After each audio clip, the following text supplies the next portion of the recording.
Swing it, boys, swing for the fence. Shove it, boys, make 'em miss. Some big league chew in a baseball souvenir. Come on, sing with me now. The Joe is home, sweet home. It's roll, tide, roll. The Joe is home, that's right. Home, sweet home.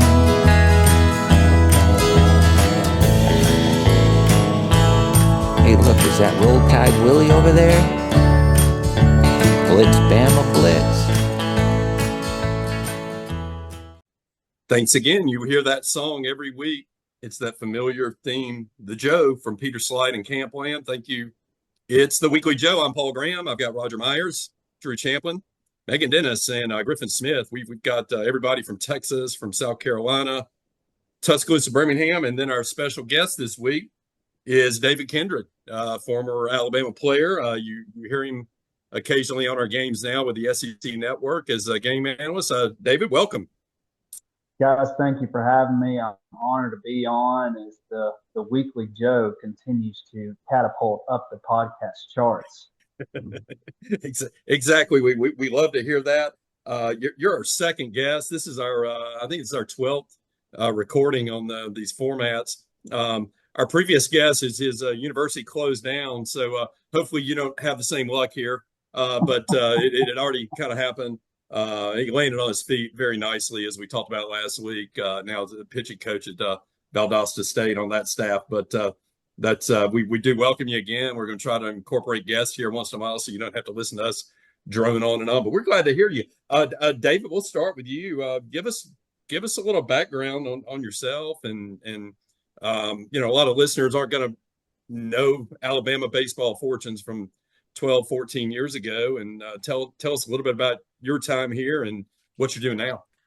Absolutely. Paul, thank y'all and the entire crew. Appreciate y'all having me on. And yes, starting to age me a little bit. I was having to think about it. It's been almost 15 years. Yeah.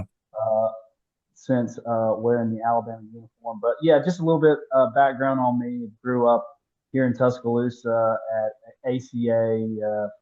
We won 3 state championships, had some really good teams, and we'll talk about it. I had a interesting track to get to Alabama, but because we're on the Weekly Joe, we need to focus on Alabama. But yes, I finished my last 2 years, my junior and senior year, 2010 and 2011. Those were the first 2 years under Mitch Gaspard. The funny thing was, when we were coming in for fall, first day of fall, Mitch had recruited me, and still at that time was kind of that deciding fact. Coach Wells was still the coach. Yeah. We thought he was still going to be the coach going into 2010. And so our meeting was in the fall, the first day of school. And so all the players are in this one meeting room. We're waiting for Coach Wells and the staff to walk in. And, oh my God. And he doesn't he doesn't come through the door. It's why am I drawing a blank on the AD prior to Bill Battle? Mal Moore. Mal was Coach Moore, yeah. Mal Moore busts through the doors and goes, "Guys, I want to introduce y'all to Mitch Gaspard. He's going to be your head coach. Best of luck this year." And he walks out the door, and then back to football. Mitch Gaspard was the head baseball coach. So that kind of was a precursor to our entire 2010 year. If you followed that year, we had some really good older veteran players. It was a cast of got junior and senior driven by guys like Jake Smith, third baseman, Josh Rutledge, Ross Wilson, Clay Jones, Jimmy Nelson, Adam Morgan, Nathan Kilcrease, and not to forget Taylor Dugas, who's on the All Roger team, and along with some other really nice pieces. But that 2010 was such a roller coaster and fun year. We started out 17-1, kind of like the team is right now. Started off really hot, playing really good baseball. I think we only lost one game going into SEC play, and then the roller coaster started. I think we took 2 out of 3 from Vanderbilt, a Sonny Gray team. And then we go on a stretch where we get swept at Arkansas. We got swept at LSU. I mean, we were down in the pits, and that's kind of where, guys like Brock Bennett and myself, where going into the season, we all know Brock Bennett, the career he had. Brock Bennett didn't start the first 3 or 4 weeks. Oh, really? Coming into 2010, he was one of the players, probably second or third catcher. Chris Smelly was the starting catcher day one for 3 weeks.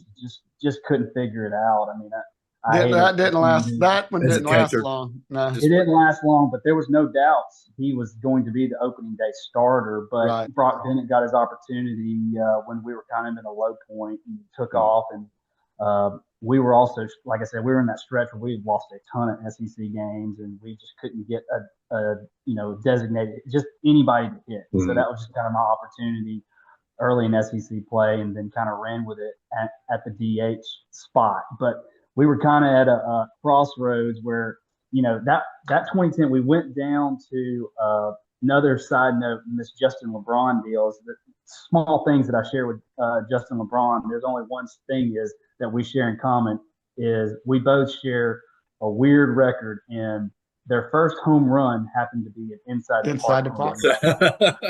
A bigger surprise that it was you than it was him. Yeah. So Chris Stewart he was on the, he was doing radio for us, and we were going down to Baton Rouge, but we made a stop in Hammond, Louisiana to play Southeastern Louisiana, where Coach Barbier and Taylor Duga are now. Uh-huh. And they were ranked 20th. It was a very good C-Lot team.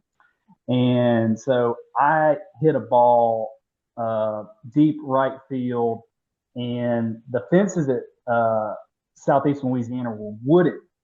And so the ball, both the right fielder and the center fielder go to jump for the ball, and both careen into each other, knock each other down. The ball bounces off the wooden wall, bounces way into center field. And Chris Stewart always says that as I was rounding third, he was able to take a 10-second commercial break, come back, and I was still running on my way home. Luckily, it was inside the park home run. So it's something I do share with Justin LeBron. Not many other things. But we win that game, and then we go to LSU. And this is the opening of the brand new box. It's the first SEC weekend of the box. People on top of people. Obviously, y'all know that LSU baseball fans are just they do a great job of following just a ton of people there. We played really good baseball. Jimmy pitches really well. We hit really well. That was just LSU team was just getting hot at the right time. We get swept again. Yeah. And so we literally got to a point in that 2010 season where it was the last 2 weekends. We had to win 5 of 6 SEC games to go to the SEC tournament. Yeah.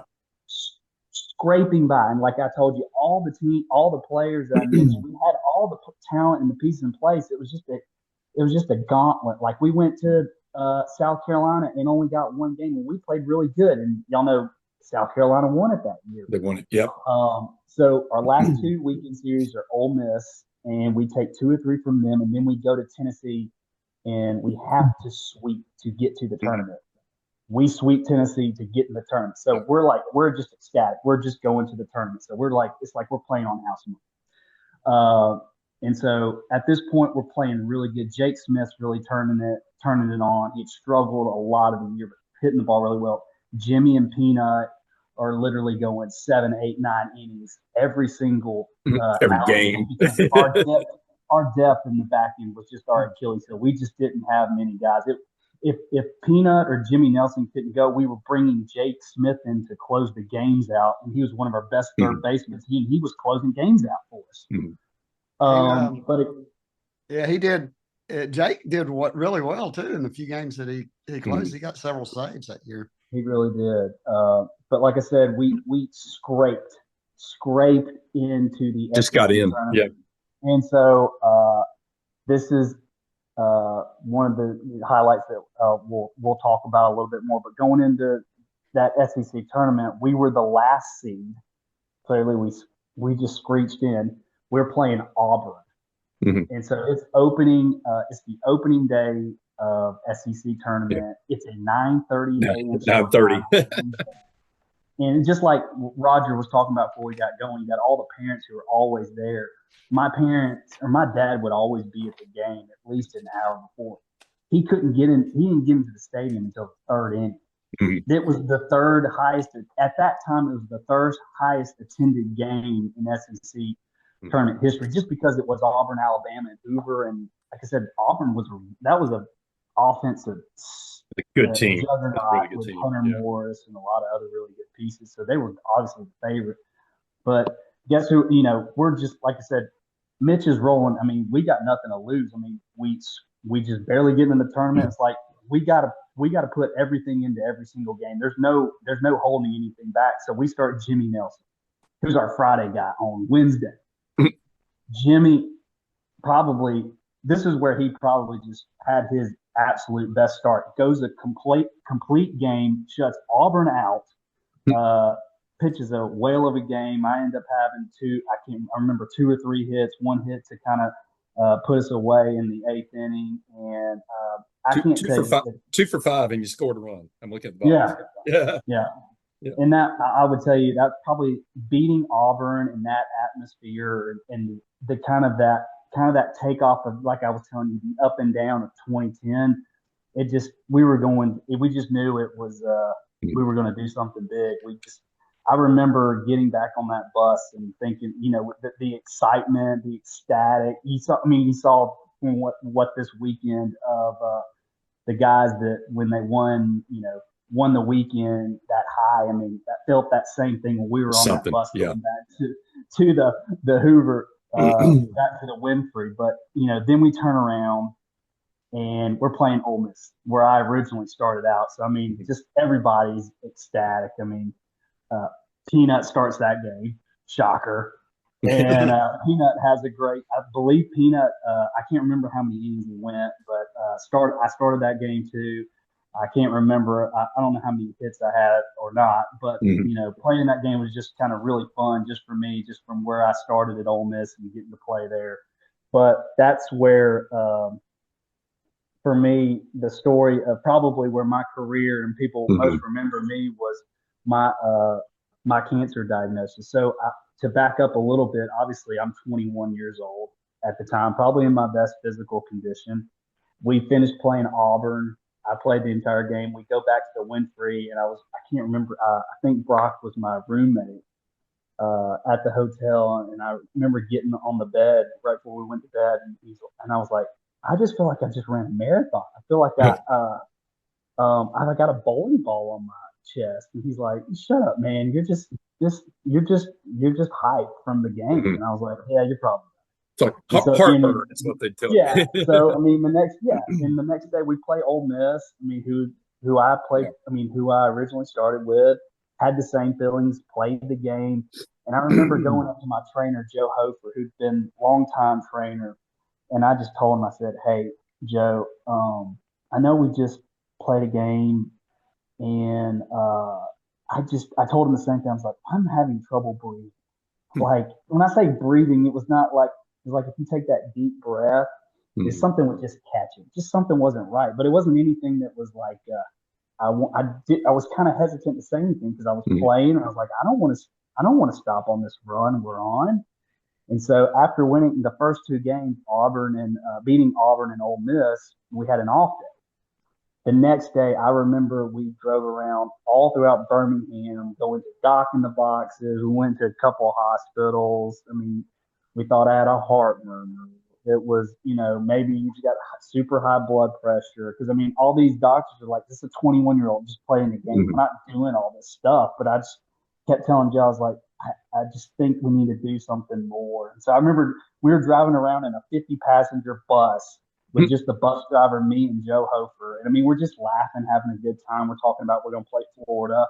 And the last hospital we go to, I remember just sitting in a very dark room, and I get a CT and a PET scan. And again, I'm sitting there with Joe, we're cracking up. And I'll never forget about it.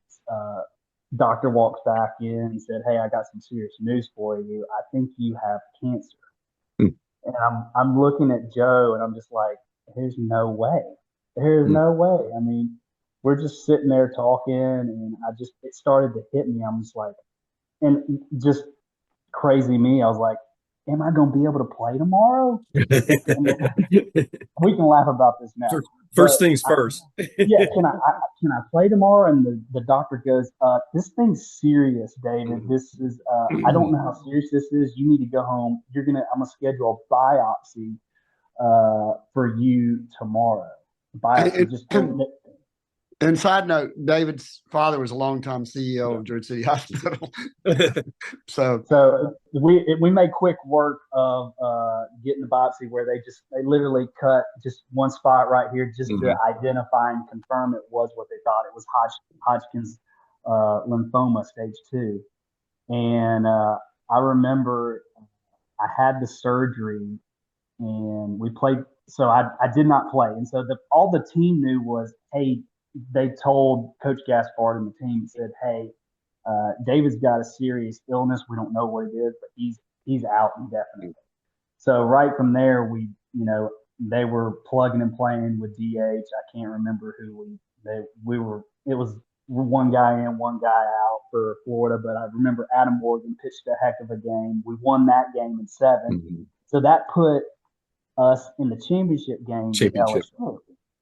And so me, again, I'd had my biopsy surgery, and then it's the next day I was just coming off of, they cut a part of my chest, coming off of anesthesia, and I'm sitting there. This is Sunday. The championship game is, I think, around maybe 3:00, and I'm sitting there with my parent and my dad at 9 a.m. at our house at 9 a.m. and I go, and Drew French texted me, and he sent me a picture of my jersey, and the guys wrote my number 13 on their hat. "Hey, thinking of you."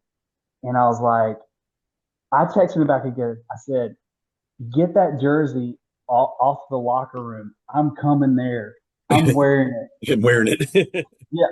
So, I mean, I was somewhat knocked out from coming off of surgery, but I was like, I'm not going to miss this. I'm like, we're playing for the SEC championship. We went from just barely getting in to we're playing LSU for the championship. So I show up and I walk down. Drew French, who he was the director of operations at the time, now Orioles pitching coach now. Shout out to Drew French. Yeah. Got all my gear. I put my uniform on. Now, obviously, I wasn't playing, but I walked down into the dugout because all my teammates had no idea. Like I said, I literally played. Yeah. I literally played in the Ole Miss game, and they didn't hear from me again. So they really don't know what's going on. And so right then and there, it's like one of those things where we were in there. Coach Gaspard and the team go crazy, and man, it was ecstatic. Unfortunately, we didn't win that game, but we had so much momentum. That team was so close. Obviously, 4-3 loss. 4-3 loss. We actually, I think there was a rain delay. Roger, you may remember there was a rain delay in the 7th inning. It went 11, and it went 11 innings too. It went 11 innings. The game was tied, and then LSU decided, you know what, we're going to bring in Anthony Renata, who was basically their Friday or Saturday pitch to the bigs. There was no reason for him to come in other than they just wanted to win the championship. They had just saved him. They didn't have anything to prove. They were going to postseason. So they brought in Anthony Renato and just shoved it up our tails. But gave a great effort. We obviously had gone so far in the tournament that put us in a regional, but not a favorable regional. Go to Georgia Tech, and that was kind of the legend of Nathan Kilcrease pitching 220 innings, every single inning of that regional. But that team just went on a run. I mean, it was kind of like I said, screeched in, and then just felt like we were playing on house money. Go to Georgia Tech regional, and I don't know how many of y'all were watching. Obviously, we win that regional. Go to Clemson. It's a good team. We win. Jimmy Nelson pitched another. I think he pitched almost a complete game. He went 7 innings at least. We win the first game, and I remember getting back on that. I was traveling with the team even though I wasn't playing. And getting back on that bus after you win the first game at Clemson, you're like, man, we are close. We're about to do something. Next game, Adam Morgan just wasn't his day. Didn't pitch too well. And then, but we're like, we got Peanut. We got Peanut. Third game, I think we tried to save him. I think Peanut pitched that third game. But Clemson was beating the brakes off us in the third game. I think they were up maybe 6 or 7 runs in the ninth inning, and they threw some relievers that were like seniors out there that never pitched. Next thing you know, they started throwing the ball, making a run, throwing the ball all over the errors. We started getting some hit. Next thing you know, the score is, I can't remember. We were only down 2 runs, and it was we're looking up 8-6. Yeah, 8-6. And we're looking, and we got guys at second and third with 2 outs, and oh my God, it's Jake Smith. Jake Smith, one of the hottest hitters. We're like, oh my, we just missed it too. And so I say we missed Omaha by that much. Jake Smith hits a deep fly ball to left field. Every Clemson fan in the stadium had just lost their mind. They're like, oh my God, we just blew a 6-run lead at the house, and their guy got camped right under the fence for out 3 in Clemson to Omaha. They were about to feel like Ohio State felt yesterday. Yeah. So again, crazy 2010 year, but like I talked about, my cancer diagnosis was one of those things. It was that God had other plans, and it was one of those things I got so caught up in. You know, my identity being in baseball, which, like I said, all I ever wanted to do as a kid was to play college baseball and playing in Alabama. And it's one of those things. It's like, hey, there's bigger things for you than just baseball. And so you go through a year of recovery, and and chemo and radiation and whatnot. Obviously you're in good health. I'm assuming no recurrences or anything, but you kind of fight back and play some in the next season. Probably if you had to say, were you 75%? Did you ever get to 100% that year? I don't know if I ever got to 100%. So I did 8 rounds of chemo, 15 rounds of radiation. It just beat me down. But it was one of those things. It's like it would deflate me so much, but I knew I would do a chemo rate. I do a round of chemo every 2 weeks. So they said it would knock you down for a week where I felt like I had the flu. I couldn't get out of bed. But the next week I was like, I'm going to go out to practice. I'm going to do something. And I would try to take BP, but it was just something that just kept me engaged, fortunately, to think about something I need to look forward to. But yeah, I was never at 100%, but it was just always my goal to play and, suit up my senior year. And, I started a handful of games, not all of them, but again, it was for me, it was more of the battle to get back to the field and do that. So it was one and that 2011 team had, it struggled and throughout the year, but it didn't reach the heights of the team the previous year. Then the tornado hits, in the last 3-4 weeks of the season in Tuscaloosa. You're a Tuscaloosa guy. Had to be just a devastating thing for the team. We saw a lot after the tornado with, Coach Saban and the football team getting out and doing things. I'm sure you guys were in the middle of your season and still having to go play. Quick recap on just how that impacted the team. I think anybody that was in Tuscaloosa has a tornado story. And, I think for us, we all remember, I was talking to somebody about this yesterday. I don't know how it came up in conversation. Everybody remembers where they were. And leading up to that time, we remember all the tornado warnings. It seemed like there was a tornado warning the week prior to it. We were having them every Wednesday. It was active season. 2 days before that April 27th tornado, there was a really bad tornado warning that everybody was prepped for. This was going to be real bad. Make sure you take shelter. So I tell all that to say nobody was taking it lightly. It was just, it was like it was every other day. And I remember we were out at practice at the Joe, and we were out there. It was like 3:30, and then we finally got the warning. And Coach Gaspar, what we should have done was just stayed at the field or gone to underneath underneath. But I say all that he didn't make it wasn't a bad decision. It was just because there was tornado warnings left and right. So I lived across the street at this place called the Summit, which is across the street from ACA. Mhm. And so I went straight home. I didn't think about it, but then I heard it was like, this is real. When we were watching the weather, like it touched down. I was like, okay, I'm going across the street to the old Eastwood facility. If I don't make it at that school, it just was not my time. Yeah. It was.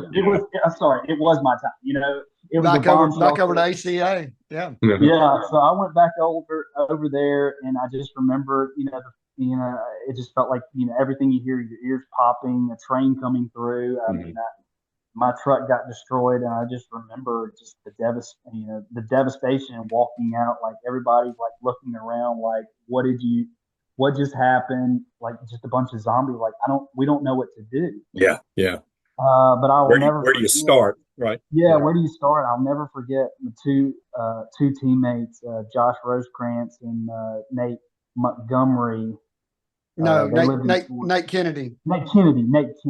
Yeah, Nate Kennedy. One guy from Oklahoma, one guy from Canada. They lived in Forest Lake, and they both last minute got in their tub and put the pillow over the top of them. Yeah. Tornado comes through. They lift the mattress, and all they're seeing is the sky. It's all gone. Yeah. Literally lost everything. Everything they had. That was Kent Mathis's house. They were renting from Kent. Had his family bought it when he was playing, and he had gone, so they were renting that. And they pulled a mattress over their heads. Because Rosie, from being from Oklahoma, a big tornado alley, he calls his dad. He said, "It's coming. What do we do?" And he said, "Get in the tub, pull the mattress over you, and pray." And he said they were doing that. And then when they heard it was gone, they flipped the mattress off. Only thing left standing, David, was a mirror in the bathroom where they were. And Kent had a little Post-it note prayer or a Bible verse taped to the mirror, and that was the only thing. That was the only thing. That was in the Sports Illustrated in that article. Yeah. The article. Yeah. So I mean, obviously, there was so many people that were devastated. I remember John Kelton I think it was one of your places again, Roger, where just terrible. Like a massive tree fell on his truck and just absolutely crushed it, like just a Mattel vehicle, just completely smushed it. And I just remember walking out there. We were trying to help them. Nothing happened to that house, really. No, it skipped right over the top. Got a few shingles. Bounced. It went, and it was the most heart-wrenching thing. Is like, I remember talking to John, and he's walking out his door. He's like, "I'm fine, but I've got, literally across the street, every single tree fell on another house, and I think there was a loss of life." Shannon Brown's daughter, the football player, Shannon Brown's daughter. That's right. In that house, and then you guys were all over there. It's like, hey, what can we? I know a big group of the players were there trying to help John and the roommates, and then I guess Rutt was already gone then. Yeah, I think he was already gone. Yeah, because they lived in that house together, so I can't remember who Tyler White was in that house and somebody else, but they were walking around and they went over and Shannon Brown's, the girl's mom was there, and they said, "What can we do to help?" And they said, "There's a dress that we want to bury her in, but we can't find it." So they went all over the whole neighborhood, and Peanut found the dress, a couple of blocks away, and brought it back to her. Yeah. So obviously the last thing we were thinking about was who were playing or baseball. I mean, guys were just trying to put their lives back together. Like I said, guys that were not from the area. I remember it was John Kelton. I think they had to get out of their house for a little bit, went and stayed at my parents for a little bit just because everything was a wreck. Yeah. I had about 20 of them at my house in the basement. Yeah. I had some generators. We didn't have any power. We took everything out of the freezer and just cooked everything we had. I remember, of course, Dugas and Brock and Brant that were all in the house. And then like Wolf was here. And there was a bunch of the girlfriends, they were set up like a sleepover, seriously, 15 or 20 of them.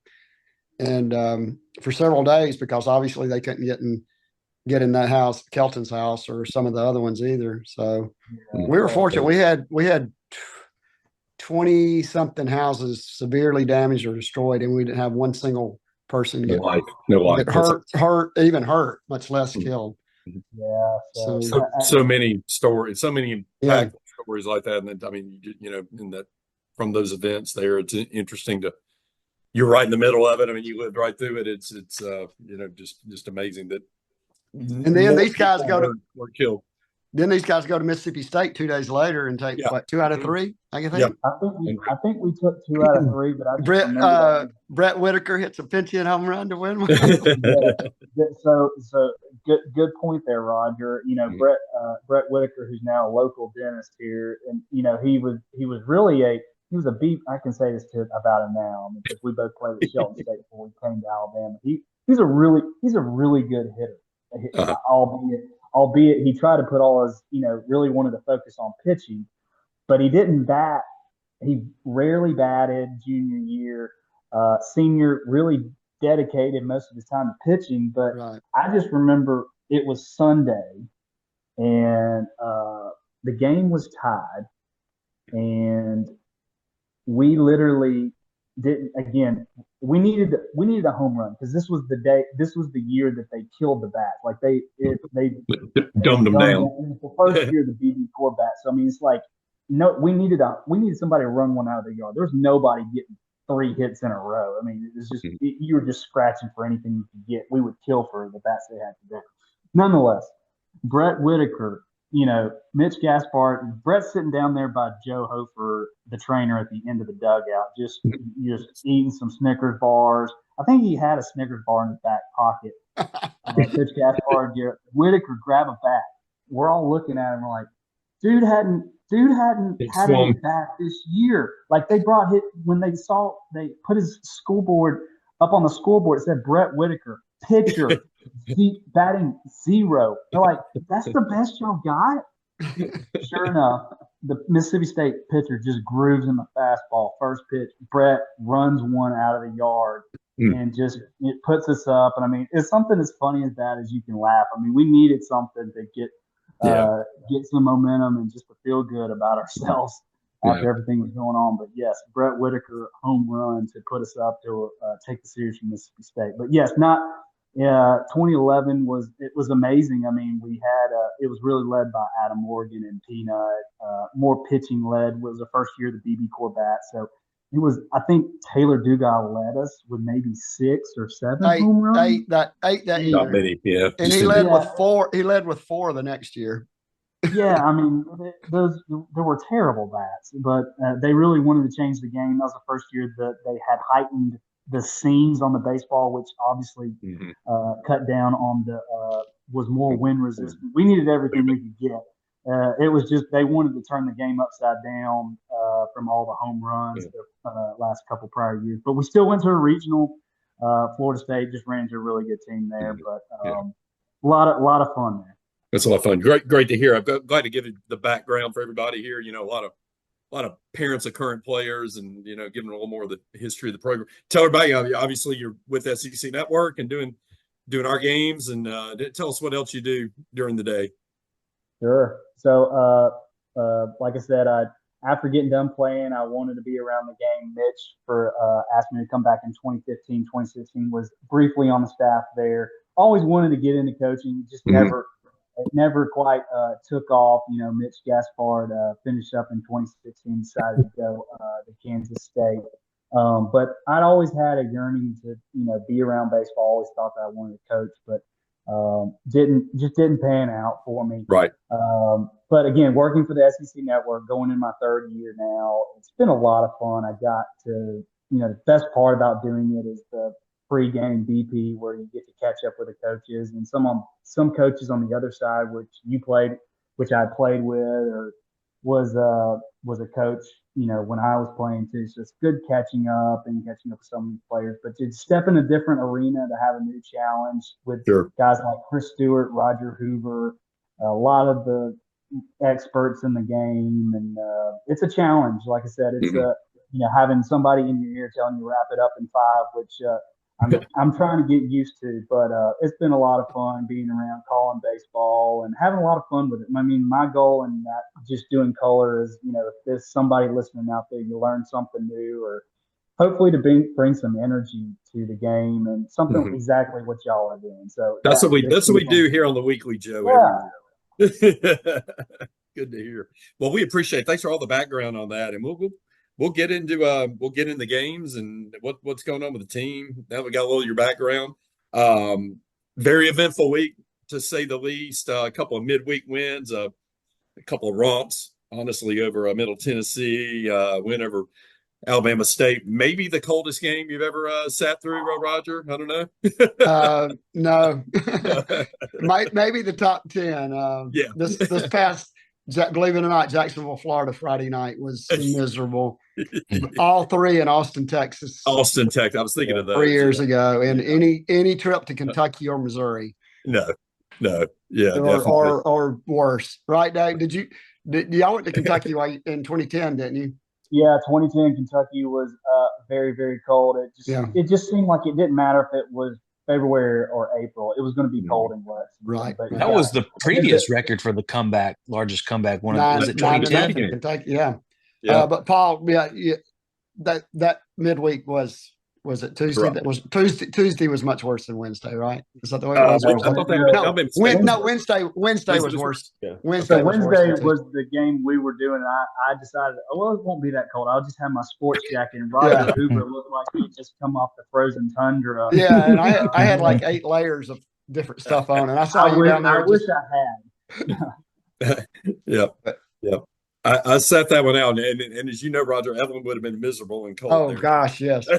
No, I did not want you bringing TBE to that one. She would not have been happy. No, she would not have liked that.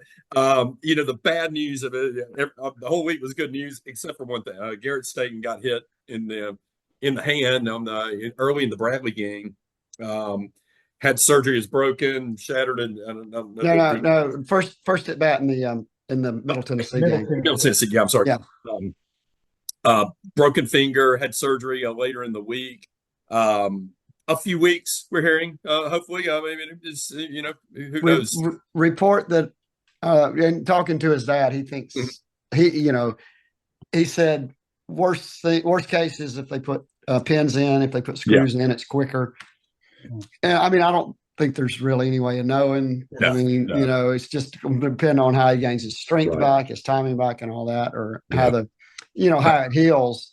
But I think best case is 2 to 3 to 4 weeks. But I could say from experience, I broke one. It was my middle finger on my right hand, pulling a flag in intramural football, and got caught up in someone's shirt in a fraternity football game or whatever.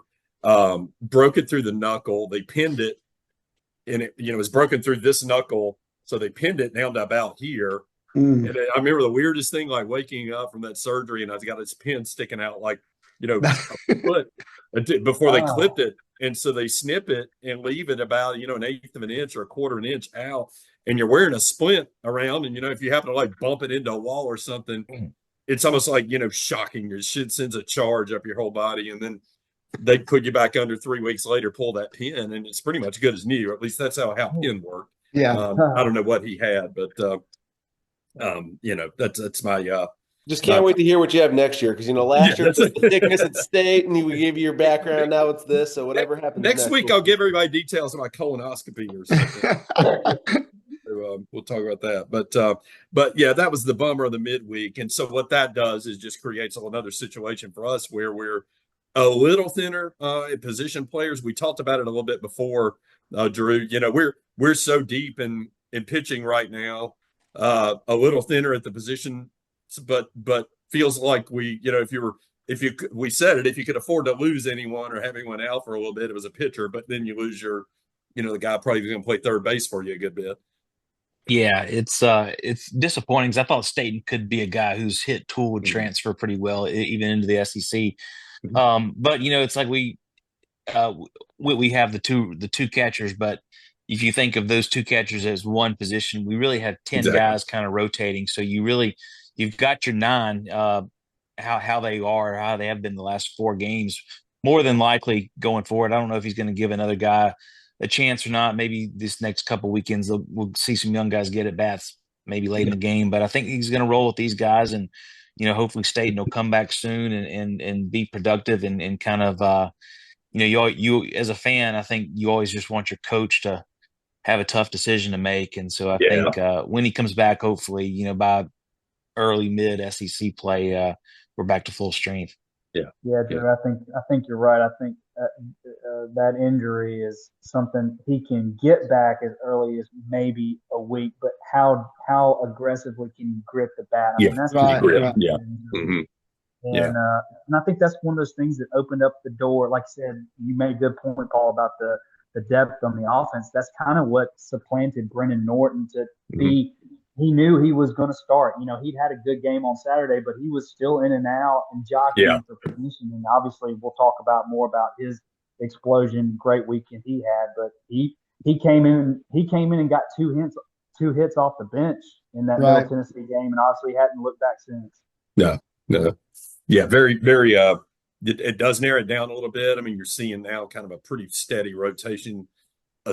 Only the catcher's really rotating.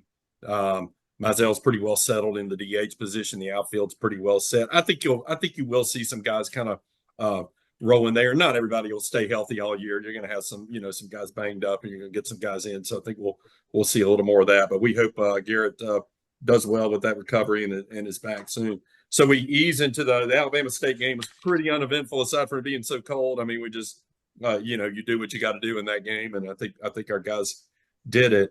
So we go to Jacksonville.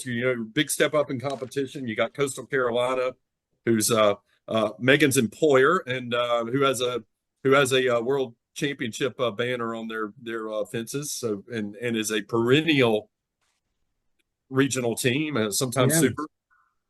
You've got NC State, who was a World Series team last year, took down Georgia, who was playing as hot as anybody down the stretch of the season. Then you had a little bit of an unknown in Ohio State, who had taken 3 L's the weekend before at Arizona State. But if you heard the guys talk about it a little bit on the broadcast this week, all of those games were it was kind of misleading. They played really tough, and you saw it out of that team, Griff. I mean, you saw these games this weekend. That's a pesky team. I mean, they jumped on us 10-0, but I mean, you looked at them, it's like, these guys passed the eye test. Yeah. I mean, I think none of us would even claim to do a deep dive on anyone outside of Alabama or really the SEC. From what I had seen, that they were predicted in the bottom third of Big Ten standings, and I think that this one will probably hold up throughout the rest of the year. I mean, I don't know what their projection is, but they looked a whole lot better than whatever people had preseason. So.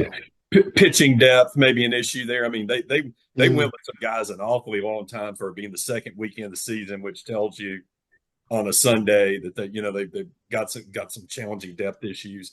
Meghan, we'll give you the first shot at the Coastal game. Your thoughts and your were you torn? Was it difficult to watch? Was it kind of house divided? You got one of those tags on your anything? Coastal can gladly keep paying my paycheck, but I know where my heart lies. So they no, know it where was your not heart hard in the lies. slightest. Your employers know where your heart lies. It doesn't matter to them. Doesn't seem to. That's good. Sorry for interrupting. No. Carry on. What you saw to that team, though, I mean, I don't think that game was reflective of what Coastal will be as the year goes on, right? I would say yes, but I also say that Coastal plays in a very hard conference. They have South Alabama, they have Southern Miss, they have App State, they have Troy. Like, I mean, it's a hard conference to play in. Yeah. It's tough. It's tough. I like their catcher. I think if Friday's night was their best pitcher, they're gonna have to find something else in the tank to be able to get a lot of production. I think, like I said, Mathis was there, and the guy that pitched on Saturday is one of his clients. So I think he must be a bigger prospect. Yeah. And their catcher, though, is an All-American, supposed to be really, really high thought of in the draft. And he was pretty good. Yeah.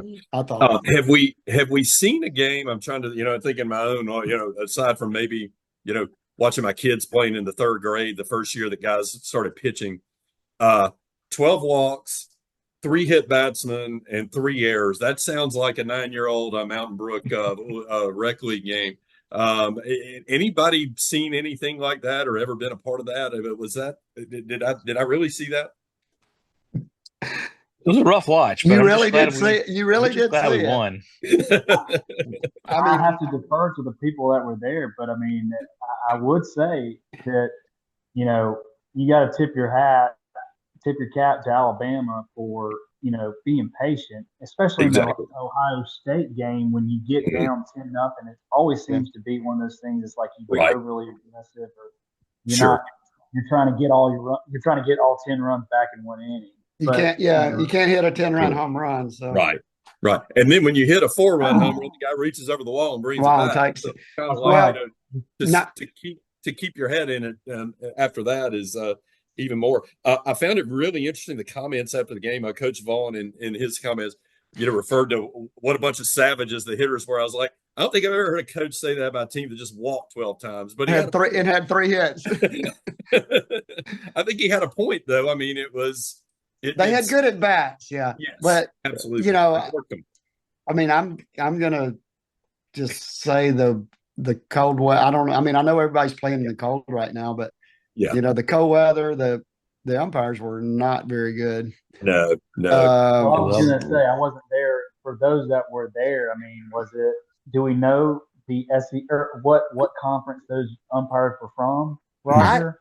I didn't recognize some. I did want the big guy on Sunday. I actually did recognize that Drew found. But David McMahon, one of Kent's old teammates, Kenzie's dad, he and his son were with us on Friday night for a while, and he said that the umpires have SEC on their hats, and I couldn't tell. And I said, I don't recognize any of those guys, but I figured, with the area, the Jacksonville area and just down that part of Florida, local Florida guys. They probably had some local Florida guys around there. But I mean, we had that guy behind the plate on Friday looked like he was 12. I mean, and we were, right first row, right by the dugout, and Rob was ripping him the whole game. And he doesn't normally say a lot, and the guy never and the guys, y'all saw the guys as they took those, we're getting called for third strikes, like, kind of giving him some lip and some attitude. And he never once, threatened to run them, never did anything. And I thought he didn't look like he knew what he was doing. No. And one time late in the game, and Rob, I think when we had gotten up pretty good, it was late in the game, and he made it. And Rob saying, "You can't miss that. The game's not over. You can't miss that call. You can't miss that call." And he did turn and say, "I've been calling it all night." and I just said something else back to him, similar to that.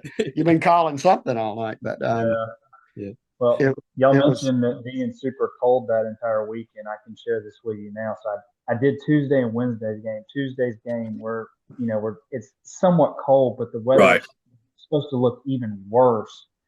And Coach Vaughn said, I don't see us playing Wednesday's game. Wednesday, yeah. There was some rain too. Wednesday. Yeah, it was rain forecasted that morning. Yeah. I think they were trying to see if they could reschedule. Schedules wouldn't work for the other side. I think Alabama State wanted to get their game in because they were going to, I think, Roberto Clemente Classic, which was on the MLB Network. They actually beat Missouri. They beat Missouri badly. Yeah. But I don't think we need to dive into Tuesday, Wednesday's game. But I say all that to say Alabama took care of their business. And that's one of those things that, I talked about on Wednesday. Is like midweek games either give you momentum or you just limp into the weekend. They set the tone. Yeah, exactly. Paul. And go ahead, Roger. No, I was like your teams and some of the others. Historically, a lot of Mitch's teams struggled in midweek. Yeah. And so you don't have that momentum, but I felt like JT Blackwood, Kittrell gave good opening start. That's how it starts. And then hitting was consistently good. I mean, good grief. Wednesday's game, the Cade Snell, I wrote this down. Cade Snell, Will Plattner, Richie Bonamalo were 8 for 13 in Wednesday's game. And again, it's Alabama State. Don't get me wrong. I'm not saying that there's an SEC team, but you take care of your business, and that's how you play really well in the weekend. And launch the weekend. Good outing from Zane Adams. I mean, he threw 80 pitches. Obviously they're creeping up the pitch counts on goes 4 1/3, strikes out 6, walks 3. Zane would probably tell you, I mean, I got to cut down my walks. He's walked a few guys in these early games, but I think what I'm seeing out of him is he's strong when he's even at 4 1/3 when they took him out. They were just a pitch count. He's strong and can still go. And my guy Riley Quick could probably throw 15 innings if they'd let him.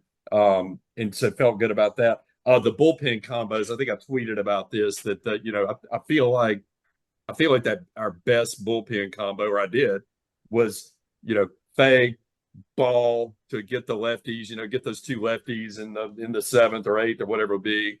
Bring in Myers to set up the 8th, like Rivera used to do for Wetland. And then, and then before Rivera became closer of the Yankees, and then you go to, and then you go to Osmer.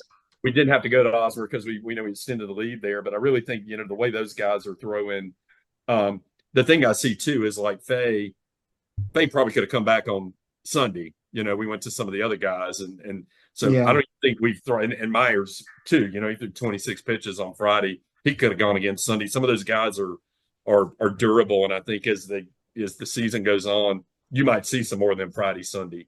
Braylon was. You go, Roger. No, go ahead.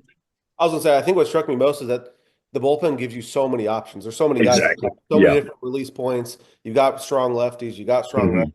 So in the course of a weekend, you could see a guy like Faye maybe go once or twice. But I mean, realistically, there's just going to be a lot that teams are going to have to scout for against us. That there are just so many different options that we can throw at them that are high quality.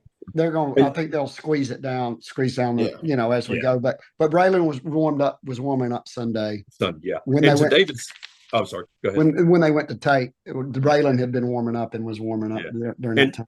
To David's point, I mean, you talk about midweeks. We've talked about this a lot on this podcast, or the one when we were doing these on Spaces and in the past. The way you lose midweeks is when you start having pitching injuries, and that guy who would normally be throwing on Tuesday night or Wednesday night is now in the rotation on Sunday, or is in long relief on Saturday or Sunday because you've had pitching injuries, and God forbid we have pitching injuries, we don't want them. But that's, with the depth we have this year, it feels like we might be a little insulated from that in the midweeks. Drew, do you think we're kind of that point this year, maybe? We got a couple. I want to say it really wouldn't shock me if these next couple weeks, if our midweek games are our toughest games, because you got Jacksonville State and Troy. Those 2 teams are going to be better than the teams we play the next 2 weekends. So going to really need some good starts out of Blackwood, and then we play Troy, I think, on a Wednesday. Not this week, but next week. So that's going to be, they're going to come in swinging some hot bats. Of course, they're probably not going to pitch or defend very well. We're going to have to win 11-8. But you could see a guy like Blackwood maybe pitch his way into the weekend as a bullpen guy, maybe. But I think it'd be very ideal if we can have the guys that we have now on the weekend pitch well, and then you have a pretty good arm still able to pitch on those Tuesday games, so we can keep winning those, not lose to UAB or something like that. Yeah, I think Blackwood's very solid in that role. Yeah, go ahead, Dave. I think one nice piece for Alabama, and Paul, you mentioned it first, so I'm glad you got the injury thing out the way. I wasn't going to mention it, but think about where Alabama was last year at this point. Lost 2 of their technically weekend guys, and obviously Riley Quick went down, and I think that with him coming back, and I think it's a wonderful setup, and Coach Vaughn has talked about how Saturdays, if Riley Quick stays in the Saturday role, they're not gonna overload his pitch count as they shouldn't. No, they're not gonna start elevating his pitch count till maybe SEC play, maybe halfway into SEC play. And I love what he's talked about. It's kind of a Riley Quick 3 or 4 innings, and it's a most likely Hagen Banks going Saturday A-B starter. And it's not always going to work out perfectly like that, but I think that's great for both those guys to get their feet wet, give you what they got, but don't feel like you got to go the distance. Right. Almost like a job share in the corporate world. These guys are going to share the job, right? A little bit of a kind of get the two of them between you get 7 innings. That was great. The team will be nimble. They'll work better with less, I guess. Quickly on Saturday, a shutout. Great pitching performance that day. Riley Quick, who you mentioned. I don't know if y'all saw those kind of nerdy stats that got tweeted out with his. He's got 4 innings of pitches, and he's showing his miss rate and the whiff rate and the spin rates and all this. It's incredible. I didn't go back. Chum was doing this? No. It was somebody that actually did it on, that had an actual tool to do it and not an Excel sheet. But really interesting to see. Pitch count got him, although it was only in the 40s. But he goes 43. 43, yeah. Very efficient outing, pretty much untouchable. Looks like, you're looking around the conference we talked about last week. It's going to be a pitchers league this year. And then today you see Gavin Grovic goes down. There's another hitter out of play. Even more so a pitcher's year when that sort of thing happens. Riley, I think, is going to be right up there. Zane's going to be right up there in consideration of who are give me your top 20 pitchers in this league, because everybody's got good ones. They're going to be right there. But the bullpen combo again on Saturday felt like JJ and Robert just really pulling the right strings and comboing these guys. You get Heiberger, Matty Ice in there, but behind Riley, you get Banks through the middle. Yeah, we try Ball in that same role again. He doesn't have the same day that he's been having. But then Osmer comes in and closes and kind of works around a bunch of a couple of walks. So pitching that day to five guys combined for a shutout. That's you probably take that line every week, don't you think, Megan? You take that pretty much any game. Yeah, I definitely can't complain about that. And also Matty showing that pitchers can be athletes with some of those plays he was making too. Yes, definitely. Showing some leather, fielded the position well. Plattner comes in. You're probably going to see that regularly where platooning. He's playing one of the 3, comes in, gets production right off the bench, gets technically, I guess it would have been the game-winning RBI because the first run home. Big home run by Norton. The guy can really swing it. Hit some high, hit some far. Got robbed a grand slam on Sunday. I think the thing that I'm seeing, and again, 9 hits all across the order. Team draws a lot of walks. Damn, we leave a lot of guys on base, man. And 9 that day, 12 the night before, 13 the following day. We talked about it last week. Is this a trend? Is it something to panic about, or is it just a function of you're just walking a lot and you're not going to score 30 runs in the game? If you have a lot of base runners, you're going to leave a lot of them on base, even if you do score a lot. It's kind of like the basketball team in turnovers. Yeah. They go so fast, you're going to have turnovers. It's so many possessions. A function of it. But, it is a little bothersome when, there was a couple of times where we had guys and runners in scoring position with less than 2 outs and didn't get a productive out or didn't get a run home. Yeah. Like particularly on Sunday when the first 4 innings, we left 2 on each inning. 6 in the first three innings until the home run in the 4th. And we left them on after the home run too. We left the bases loaded. Of course, they weren't going to be loaded long if the guy hadn't gone over the fence and taken Brennan's ball. The guy turned into Otis Nixon, But we do. We do need some. We're getting big 2-out hits. I think I saw your brother tweeted something about somebody broke the trend and got a 1-out RBI. But they we're gonna have to figure out some situation. Like if we need a ground ball to second will score the run, we need to be able to do it. If we could, might bunt a guy over or something. I don't think this team is going to be above bunting a guy over to get where a ground ball gets hit. We're going to have to get Mr. Tommy out there for some bunting practice though, because there's been a few try, but they have not been very successful. That's right. So we go to Sunday, and this is where we'll spend our time. Greatest comeback in Alabama history, 10-0 after 3.5 innings.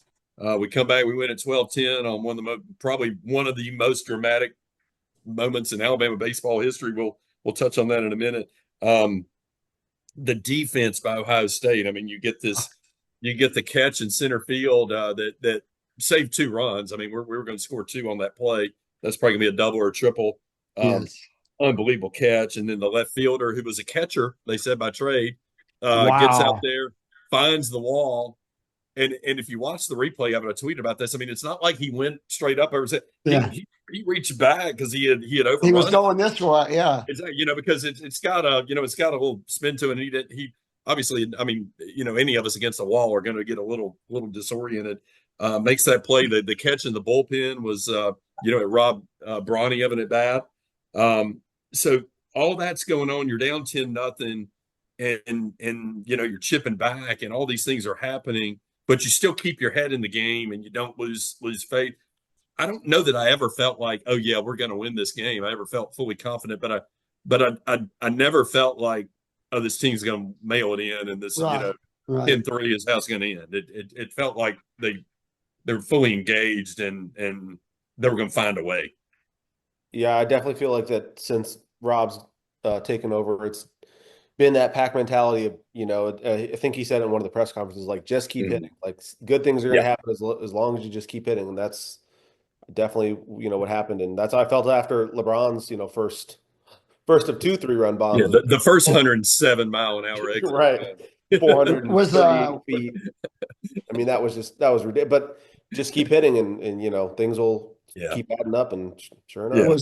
Was the first one 438 or the second one? The first one was, I don't know if I ever saw numbers on the 407 and 438. 407. Okay, so the first one, I think they timed at 109, and then the second at 107 on the EV.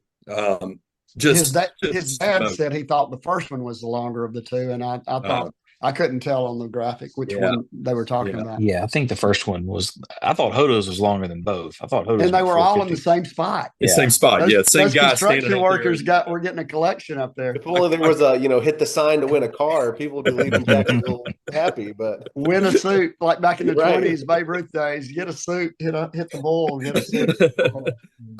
Pitching wise, on the day we'll talk a little more about the finish there. But pitching wise, we go with Bobby Alcock to start. He's cruising. 2 innings, hardly touch. Gets 2 outs in the second. Gives up a hit, walks a guy. Kind of got squeezed a little bit. Then just kind of hangs one. I mean, it was like too good. He hung a ball, and then, boom, it's 3-0. It's like the Zane Adams game against Bradley. It's like you think you're out of an inning, and boom, there it goes. And so and then the bullpen buttons we pushed. I felt like Morris. I'm sorry, not Morris. I'm sorry, he's from Morris. I feel like our bullpen guys on Sunday, just get out there and throw it. I mean, both those guys can really sling it. You got one from the right, one from the left, and guys get on base, and they're you're throwing over the first too much, or you're getting they get a little bit too twitchy out there, and I kind of feel like guys that throw that hard just need to go out there, be a dog, and just get after the hitters. Yeah. And I feel like they got out of rhythm, and they were doing a little gamesmanship, calling these offensive timeouts, which is kind of silly, I feel like. But your thoughts on our bullpen in the fourth? Anybody who I got Drew? I think you were right on Morris. Morris from Mortimer Jordan. Mortimer. I called him. I drew a blank for. Yeah, we have so many pitchers that I'll be honest right now. Sometimes I forget these guys are on our team. Like Saturday, I'm watching the game on my phone in Coleman Coliseum at 4:50 before the game, and here comes Heiberger. I'd forgotten about him, and he's sitting here throwing fastballs and off speeds. Anyways, they just kind of his girlfriend tomorrow when we see her at the game. Yeah, Alcock was really good, except for that one. Of course, that one guy who gets the catch hits a hit through the hole, and then the 3-run home run is there it is, and then take him out. Morris just didn't have it, and then Bryan's I think kind of came in a tough spot, and he's been struggling with control anyway. I think he can. I think we can get him right. We need to get Bryan's right because he's a lefty weapon out of the pen, and Moza gives up the home run, and it was a bad camera angle. So we're thinking it's a pitch down the middle, but Rob said after the game it was a good pitch. The guy just put a good swing on it. And then Moses lights out and looking like I said he was going to look. And then Tate Robertson just goes in there and just shoves, like this is the last game he's ever going to throw. And Player both of of the those game in guys my are really book. good. Tate Robert, yeah, player. He's player of the game in my book because I mean, if he doesn't do what he does, none of that matters. We're going, we're going 15 to a 2. combination of Mosa and Tate, or player. I mean, Tate. I mean, I don't know if anybody's ever was throwing 86, so they were shoving, but I think, and he looks like he's about 12 years old too. That's the funny part about it. Yeah. So he's fearless. He's got a little Jonathan Smart-esque type of pitch to him. He's a Shelton State guy. Coaches, again, Tate Robertson, just to be full disclosure, I mean, he's been in the battling for the midweek starting spot. He's one of the nicest spring prior to the season getting going. He's been pitching really well. And again, all fall and spring. 86 or 89, if you're painting, you saw what he could do. I mean, it doesn't matter. Velocity is one thing, but if he can pitch, which he's done, he's going to be getting more opportunities. There's no surprise that what he did there. You just have to put him in the right spot. Wade LeBlanc lasted 15 years in the major leagues. Keep those strikes. 87. Don't walk out. Tate's breaking pitches, and he's just, you look at him, he's just he's just cocky out there. He's so confident. It's just like, you can't hit me. I mean, he did a great job. But five shutdown innings by these guys basically after the 10-0 lead. They get nothing across, nothing in the last 5. Gives us a chance. Bronny smokes this 3-run homer. We get robbed on a grand slam. Bronny hits another 3-run homer and has probably the most epic backflip in Alabama history. Rick, if you're look online, and I've retweeted, I'm sure it's viral by now, but Rick Penley's view of it with the bat flying through the air, it looked like one of those deals like when Lane Kiffin throws the clipboard up in the air after he's got hits a bomb or whatever. It's kind of like that. So it was really cool to see that. Well, if I can add before that, if Richie Bonamolo doesn't beat out that grounder, we're winning the game. Yeah. So we're down 10-3 we're down 10-3 with 2 outs in the 7th. I think that's almost more impressive than being down 10-0 in the 4th. But just real quick about the pitching again, and then get back to the LeBron. Vaughn said he wants to just throw different guys who have different looks. So you're throwing Mosa mid-90s out there, a couple innings, and then Tate's from the left side at 86, 88, whatever I think that really kept Ohio State off balance. And I think that really contributed a lot to success. Yeah, absolutely. You mentioned the Bonamelo play. I think my brother here. Yeah, my brother sent this as his kind of his viewer question. Not sure there's a question in here, but an observation. The most pivotal play of the day yesterday was Bonamelo legging out that infield hit in the 7th, drove in a run. I think that made it 10-4. Extended the inning for 3 more runs, going into the 8th down 10-3 instead of 10-7 is a world of difference. So yeah, definitely very, very astute observation by one Alabama pro updates. Yeah, if any of y'all know him. And then Bryce had an infield single as well. That little dribbler, between the mound and third. Right, and getting into the 9th, of course, and then Snell smokes this double down the line. We get to him. All of a sudden, we're down a run. The inning kind of flails after that, and we go into the 9th. And then talk about the 9th a little bit. You get, Bronny with a ground out, so you feel like, well, there's a deflator. You thought, he's been hitting the ball at the park all day. Big at bat by Bull. I mean, he draws a 3-2 count. Coleman Mizell has just been didn't get a hit all day, but got on base 3 times. Drawing walks. It's just it's you just substitute him, right, David? I mean, it's we'll take it. I mean, good as a single. I mean, in that situation. Yep. Take him however you get him at that point. Yeah, and so he gets on. Torres had been a little cold on the weekend. I mean, the swings were there. A little bit of swing and miss going on. It chased one low, but then he coaxes a walk. So you get to Hodo, who gets one call on a strike. I think it was a little bit up in the zone or a little bit in on him. And he fouls one off 2-2. And if you look back at the pitch that he just absolutely, destroys, I don't know how far that thing went. Catcher's setting up wants him up and in, where he could kind of, because he's struggled with that a little bit, and as we all would on a fastball, because the guy was throwing pretty hard. He completely misses. It looked like even the outer half of the plate, which to me makes it a little more impressive that he hit it He out just to dead full right, right extension. center. he just tomahawked that sucker. Yeah. Yeah. So, and I mean, again, there's great video of this and Yeah, everything. it's just We'll talk about that in a minute. rated R. But so we escape a 10-0 game.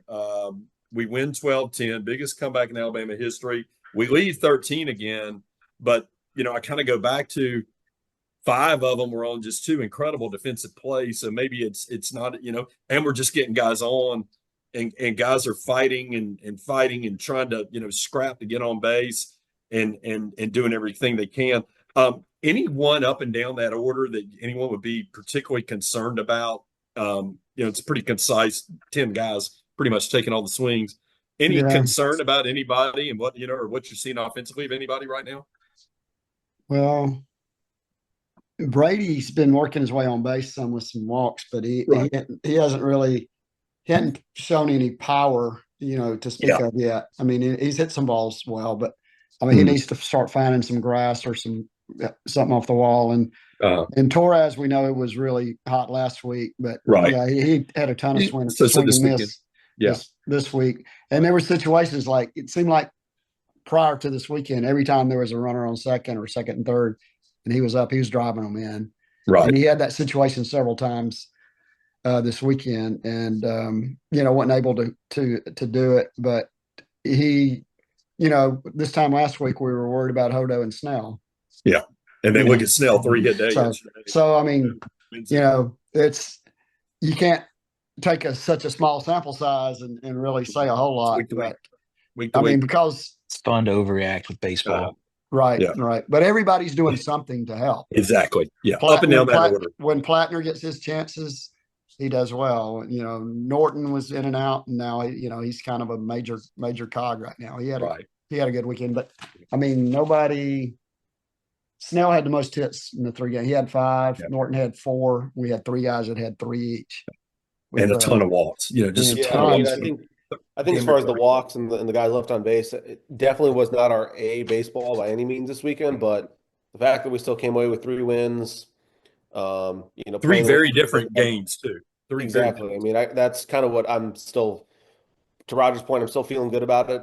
8 games is a not big enough sample size for me to feel up or down on anyone too high or low. But we're gonna, like to Drew's point, we're gonna see some good midweek games coming up before he starts. But I just more reps. I think these guys will figure it out. Exactly. Yeah. So we go home with the belt. We didn't have to get into the run rule aggregate scoring that the announcers harped on for 6 solid innings. And we just went out and got it done. Thank God. But I tweeted out something. I want to toot our own horn on our account, but they kept talking about this aggregate run rule business, and I'm thinking to myself, guys, if we win this trophy because we come back and this game ends up 10-8 or 10-7, but we still win it because of aggregate run rule, but we lose to this this team that.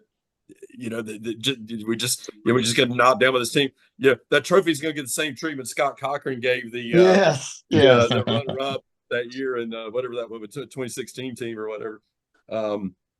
But a great weekend. I mean, probably just a high level of interest. You felt it online. I mean, I think you saw a lot of fan interest in this.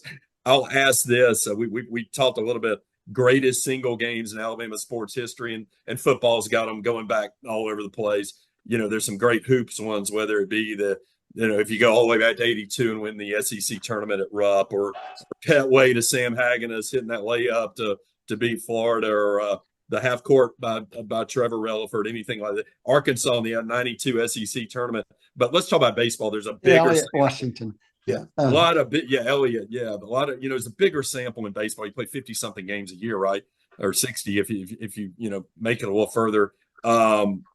Greatest single game in Alabama history. Was this top 5, 10? Where was it? It's got to be up there. Regular season for sure. Yeah. I did a tweet after the game, and I only mentioned regular season games. Of course, then I had people responding with postseason, which those would be correct. But I mentioned that as number 1. It's hard. I had Alabama 28, LSU 2 in 1997 That was as fun. and I was not there. I was a scorekeeper at Kentucky that all day long, and so I missed the game. I listened on the radio, and then the other one I had was 96. We played Florida. We had beaten South Carolina 2 out of 3 the week before. We played Florida. It was ranked in the top 10. We sweep them. This is Wells's first year, I think. Could have been 95, maybe 95. So it was his first year. We sweep them. Chris Moeller hits a 3-run home run when we're down and run the bottom of the 9th or 10th to win it. And that really kind of was like the defining beginning of the Jim Wells era. Dave, you might have been like 3 years old at the time. I'm not sure how old you are if you remember that, but I was chasing balls in the right field area, just trying to get foul ball. But I will say that was, just peak Alabama baseball for me, like from that age 9 to 12 of, like you were talking about, that 95 to 99 run. Yeah, that was awesome. You didn't miss those games. No.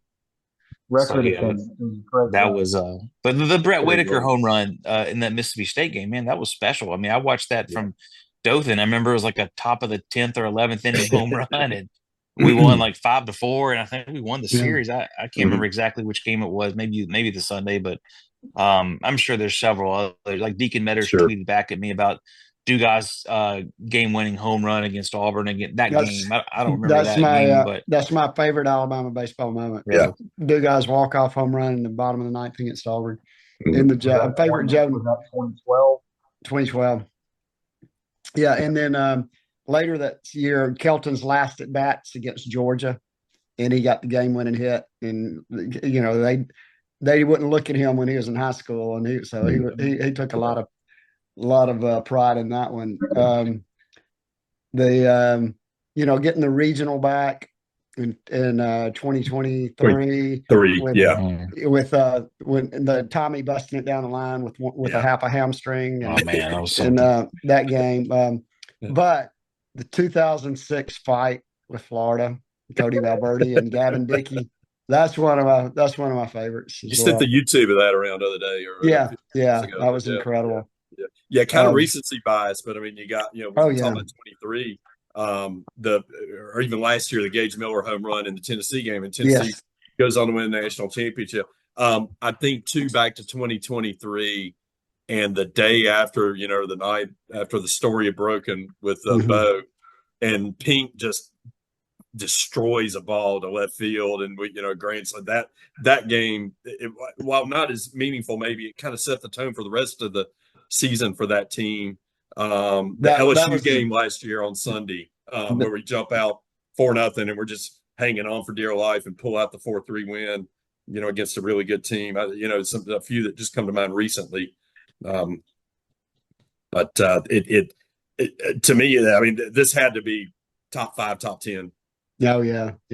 I mean, obviously the biggest comeback in school history. That Pink home run, one of the few times he would ever do anything like that, and he stood at the plate and admired it for a little bit. And the umpire kind of pushed him off. Did you see the big ump trying to talk to Bronny after that? Yeah. Like one of the ones in the field did too. I mean, because he started skipping after the flip, and then he rounded second, and the home plate guy was trying to say something to him. He goes, "Yeah, I got you." Yeah. I don't think there's a hotter athlete on camera. I mean, maybe Mark Sears is obviously he's very, very popular, but man, I mean, Ryan Williams had an unbelievable season for football, but I mean, Bronny is just. He's the real. He was Superman on Sunday. Absolutely, he was. Yeah. So Rogers' poll that he put out last night and ran till about 7 to 9. Who is the best athlete on the University of Alabama campus? Justin LeBron got 48%. Ryan Williams got 43%. Mark Sears got 6%. I mean, we could probably pick a number of the basketball players when you come down to pure athleticism. And of course, this Bama Pro Updates guy again comes in. 2-time national champion Doris Lemonjol. How would you say her name? Lemonjol. So you look her up. She's a two-time national champion. She's a cross-country runner from Kenya. She's amazing. Yeah. Won the Natty and a national championship in steeple, like 3,000 meters steeplechase and whatever they run in cross country, if that's a 5K or whatever Basically his name a 5K. Yeah. Exactly. Yeah. But he does subtweet that he voted for LeBron. Will Miller says it's Doris. Big baseball guy, but AK Deer from Wendell Steel. Patrick Devers, Aiden Holloway. Now that he's allowed to have fun, good dig at the our colleague Hunter Johnson's tweets. Marty Gross is Sarah Ashley Barker. Kevin Kavanaugh is Lily Hudson. That was actually Kevin's 8-year-old daughter. Atlanta. Big gymnastics girl. Yeah, but of the votes, and let's see how many voted. 422 votes, so a pretty good cross sample. Good polling right there, polling numbers.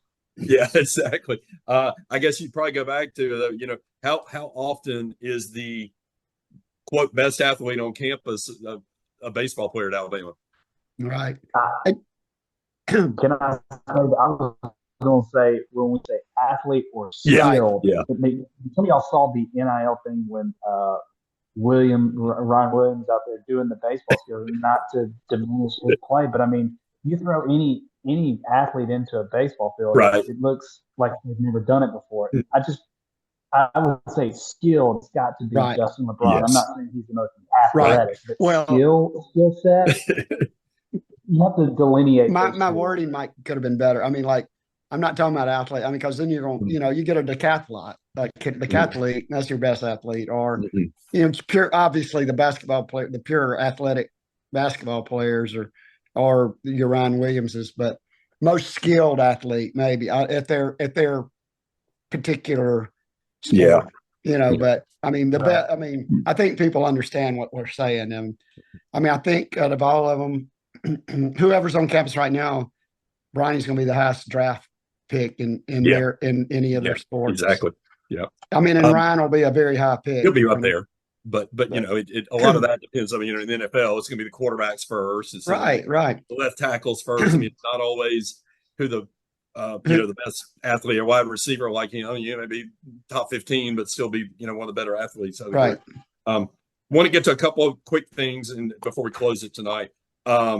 This happened over the weekend. I struggle with whether we want to address it or not. Yeah. But I want to, but let me kind of introduce it and just say, because I think this is how we best handle it. Video got out there. It kind of went viral. There was a little bit of vulgar language involved in it. And I think it needs to be dealt with, and we'll deal with it here. Roger, please explain your language on the Will Hodo video. And this is your opportunity to apologize to all the young kids who Twitter with their dad. I think you should be suspended for a week from recording the podcast. Who is this question from? This is mine. This is I think we needed to address the elephant in the room.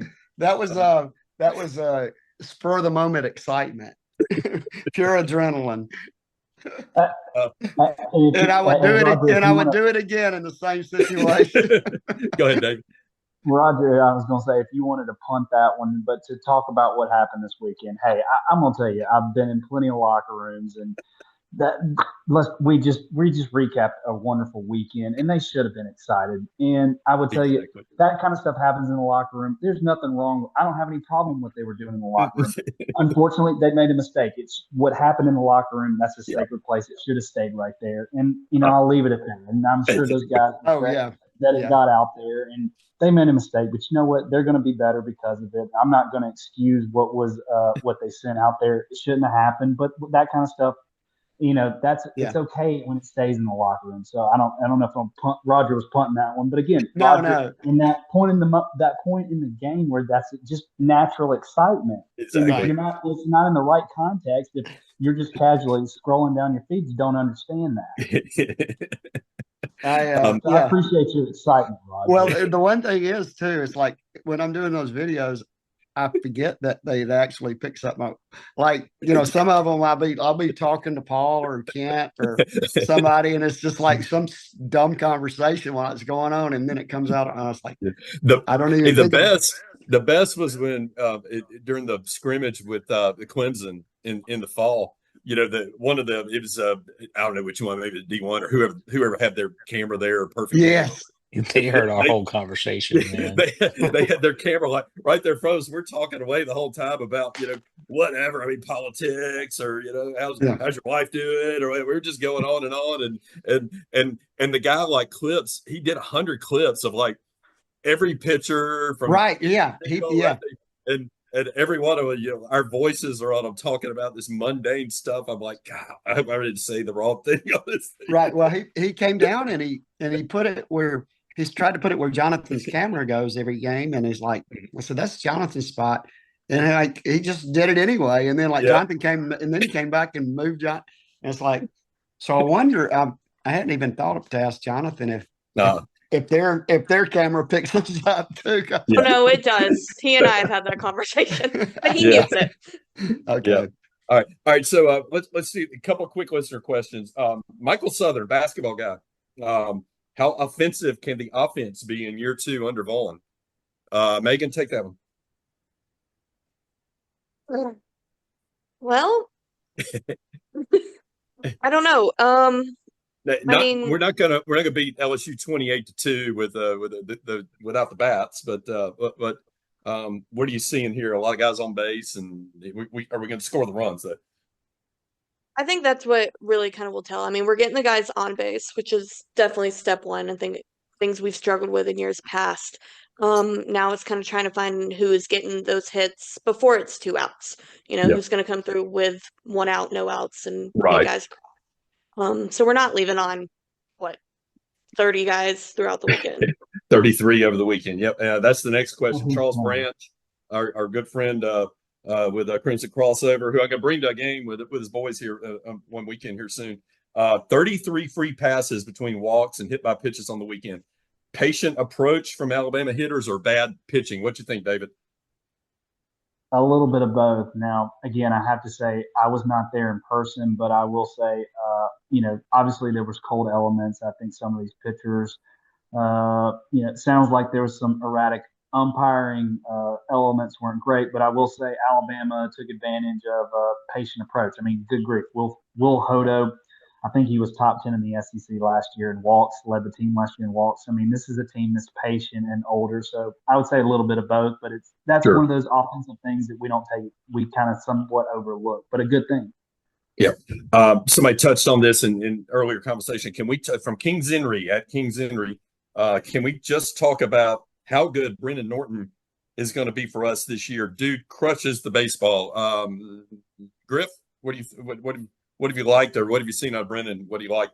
I mean, he's just got some true raw power, and he can put it all over the yard. I mean, I think the Kevin Millar comp, although we've got our own comp guy on the podcast, so I'll defer to him. I mean, I think it was valid that he's got all the tools to make it happen and put it in play. And to Megan's point, if he's a guy that depending on if we need to shift the lineup at all and kind of put him in a spot to help produce a couple times hits with 1 outs or no outs, and keep the hit parade going, that would be very positive for him. But is it just me?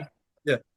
Is it just me, or does he seem a little uptight and he's loosened up a little bit? He is a character. Did I send you that video of the double when he? Oh yeah, and he did the Shakira. And they were playing Shakira. I sent that to Tommy and to Randy and Janet. It was Tommy's song. Janet got a big kick out of that. Here, this one's for Roger from Tyler Wilcox at Johnny MySpace. Can we get some RPM? He effing did it merchandise. That T-shirt. John Young sent me that picture of the shirt. I didn't know. Did Tyler do that? There's an actual shirt rendering out there. Do what? Yeah, John Young. You still might have some NIL time in your life. You can capture that. I think we talked to. I talked to Yay Alabama. I mean, hell, they sell beef jerky and vodka. A T-shirt with Rogers, viral phrase out there. I mean, we had, if they ain't wearing crimson, right? We have Lank and crimson. All right, last question. Daniel Giddensburg. We got a lot of basketball listeners. This is great. I think a lot of crossover here. Daniel Giddensberger says, what do we think Sundays and SEC play will look like as far as pitching goes? Usually bad, right? But I don't know about ours. What take that one, David? Yeah, or Drew, go ahead. Yeah. Sorry, I was going to say, and I'll let David give a better response. But I listened to Mark Etheridge and Joe Healy talk about it, and they did a recap and talked about, well, we may be in a point where we can just run 6-7 guys out Sunday, and there won't be a huge drop off. So that could be what happens. I feel like we're insulated from it a little better than others. But David, I mean, your thoughts? I still think it's Alcock. I think they still want to give him an opportunity. And again, Sunday, I think we're still right before SEC play. We need this. I mean, JT Blackwood may continue to get progressed, and they may work him into Sunday. So I think their coaches really like him. But I still think it's Alcock. They want to give him a few more hours. I think so. Yeah. And recall he's coming off injury. He had pitched in a year. He's building up just like like Riley. But I think other opportunities out there, man. I still think, and I think I said this in one of the game recaps over the weekend. Faye could easily be a starter. I just feel like Faye is so much more valuable to us going Friday and Sunday when we get into SEC play. If it 2.5 innings, 2 and a third, 2 2 2/3, go 3 1 day, inning another. So getting him in twice on the weekend. Yeah, I know we touched on Sunday too, but I'll quickly throw out. I thought Aiden Moza looked very strong. I mean, that was a guy that obviously he had that big close last year against Tennessee up and down. But I thought he was a guy that really, if he can get it going again this year, he will be another key piece for sure. Right. David, like typically, like for a SEC weekend, you want like 8 to 10 guys, right? That you can count on. Isn't that about what they normally try to come up with number wise? I mean, I think that's a sweet spot number. I think what I was going to touch on, and I think what's slowly emerging, I was talking about 15 years ago when I played, if you had 5 or 6 arms, you were going to ride those donkeys till the end of the game. You don't have that anymore. I mean, you've got guys that are throwing much more velocity. You've got to track, pitch count more than ever. And I think you see it from the MLB. Guys are not throwing longer than 5 innings. It's just what it is. And I think it's one of those, what we talked about Riley Quick on Saturday, and then Hagan Banks backing that up. Say they start to spread them out a little bit. Hagan Banks may start to emerge, and they say, well, let's move him to Sunday. But to your point, Roger, I think you got to have 8 to 10 healthy arms. But again, you're sprinkling. Hopefully those 8 to 10 have more depth rather than 15 years ago. You had 5 or 6 guys in there. You don't know what you're going to get in those last 4. Exactly. And that's why a lot of games that, you see in the conference or any around college baseball are 14 to 13 on Sundays and things like that. Feels good that it feels like we're in a good position early in the year as we get into conference play, though. Man, there's some dogs in this conference, though. You look at the arms Oklahoma's throwing out there, the Mississippi State's arms, Arkansas. I mean, teams are just loaded for bear with pitching this year. So there's going to be a lot of good pitching matchups in our games coming up this year. Look really forward to it. All right, the week ahead, tomorrow, 4:00 at the Joe, SEC Network against Jax State. I think our last 4:00 midweek game this year. I think we start transitioning next week into the evening games, which I hate the 4:00 games. I was going to get these at night. Good for you. Not good for people that work. No, they forget that. The weekend we got Friday, Saturday, Sunday.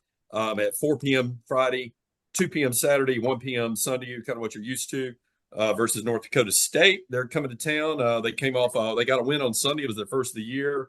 Obviously, don't get out in the sunshine a lot in the fall or the winter, but another tune-up opportunity. Those are all at the Joe, all on SEC Network Plus. In closing, as usual, thank you to Christian Sykes who stays up late with us. It's 10:40. We're recording this really late Monday night. Crimson Crossover. Eastern time zone for Christian. And it's even an hour ahead. He's probably asleep. Crimson Crossover. A lot of great basketball content on there, and I hope y'all are keeping up with them. Megan. It's Eastern time zone for Meghan, too. Yeah. David Kindred, our guest this week. Great, really appreciate it. We'll have you back anytime. Thanks for being with us. All the usual suspects here in the grid.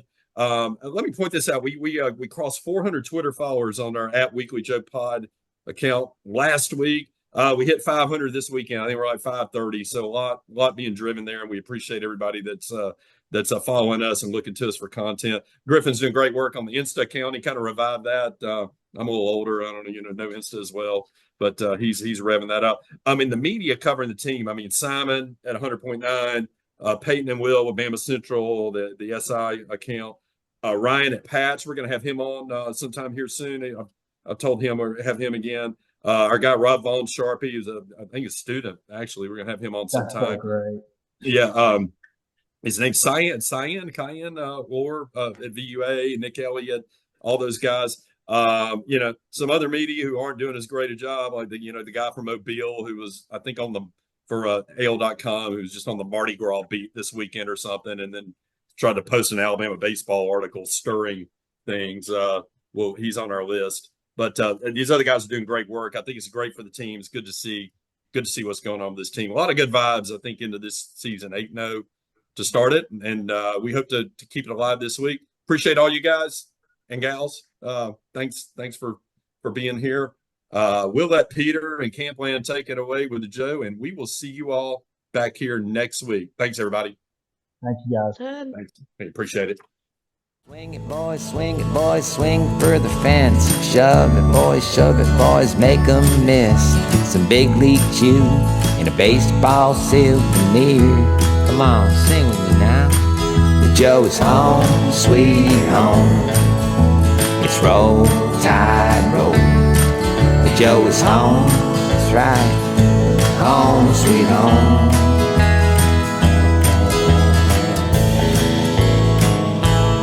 Hey, look, is that Roll Tide Willie over there? Well, it's Bama Blitz.